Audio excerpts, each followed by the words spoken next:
ও পর্দার আড়ালের মা বোনেরা, আপনাকে চিনে আমার জীবনে কত ঝড় বইয়া গেছে। আমি 1 তারিখে মাহফিলে গেলাম রাজশাহী, 2 তারিখে বগুড়া, 3 তারিখে সিলেটে, 4 তারিখে যশোরে মাহফিল করতে যাইয়া লাইট হইয়া গেলে। বাড়ি যাইতে যাইতে রাত 3টে বাজে গেছে। বাড়ির দরজা দিয়ে টোক্কা দিমু এই কালে মনে পড়িয়া গেছে আমার বউ রাইত জন্মদিন হারে ঘুরাইতে নেওয়ার কথা মেলায়, হারে খাওয়ার কথা ফুচকা আর সুমনের চিকেনে ফেরাইয়া তো হয় নাই। আরে কত সুন্দর চোখ দিয়ে পানি পড়ে। সাহস করিয়া যাই দরজায় টোকা মারলাম, রাসেল ভাই প্যারের মতো ফস করিয়া দরজাটা খুললে গেল। সামনে যাইয়া দেই বেলা দুপুর আর ঠোঁটে লাল লিপস্টিক মাহাইয়া, হাতে পিঠা লইয়া দেও নান খারাইয়া রইছে আমার বউ। দরের ঠোঁটে কইলাম বিবি রে, যে কয়টা পিছাইতে দিবি দে, আজ মাহফিলের লেগে দেরি হইয়া গেলে এইতে তোরে ঘুরাইতে নিতে পারি নাই। বিবি কইলে এ গোলামের বউ, তুই আমারে কালগো নিয়ে যাবি, আজগো মাফ করিয়া দিলাম, কালগো যদি না নাও তোরে পিছাইতে না দাও দিয়ে কোবাম। আমি কইলাম বিবি রে,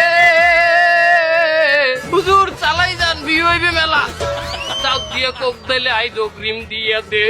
কারণ কাইলে আমার কলকাতায় মহফিল, এই মহফিলের বেটারা ধেই আমার প্লেনের টিকিট বুক করিয়ে রাখছে, আমার এই অগ্রিম টাকা দিয়ে রাখছে। এত তুই দেখছো এইটা আজ দেইছো তোরে আমি বেলা দুরা লাল লিপস্টিক কিনে দিলাম। বউ কোন রকম বোঝার পরে বউরে কোন রকম তেল পানি মাথায় চান্না দিয়া দুধ কেলাই কটা ভাত কফ লাইয়া খাওয়াইয়া ঘুম পড়াই তুইলাম। এরপরে আমি বেন্যা কালে চলে গেলাম শাহজালাল এয়ারপোর্টে, প্লেনে চড়িয়ে নামলাম কলকাতায়। কলকাতায় নামে এয়ারপোর্টের বাইরে যাইয়ে বেড়ে লাগছে ঘিদা, আর এবারে যাইয়ে দেই ডাইন সাইডে আলুর দম আর লুচি বাজতে আছে, তাড়াতাড়ি সেট করিয়ে খাইলাম। আবার পরে যেই বিল দিতে গেলাম, বিল দিতে যাইয়ে খাইলাম ধরা। সেখানে বললে দোকানদারে হুজুর গো কেমনে আপনার দেখতে আমি বিল নেই, কারণ আপনার মহফিল দেখে আমরা খুব এন্টারটেনমেন্ট পাই, খুব মজা লই।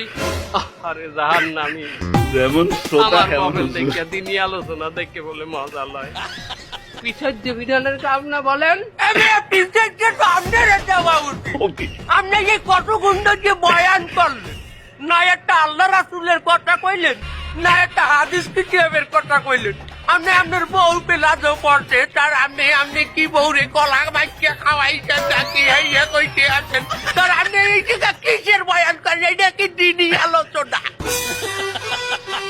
এই কাজ এই বয়ানই তো চলে মার্কেটে, যত ঠিক, ঠিক। আবল তাবল কমু তত ভাইরাল হমু। আর আমার ভাইরাল হওয়া দরকার, ভাইরাল না হইলে মহফিল পাওয়া যায় না। একটা হেলিকপ্টার একটা দামি গাড়ি না হইলে মহফিলে নিতেই চাই না। ঠিক। এবে আপনি কোথার যে মাওলানা পাস করছেন আমার কর?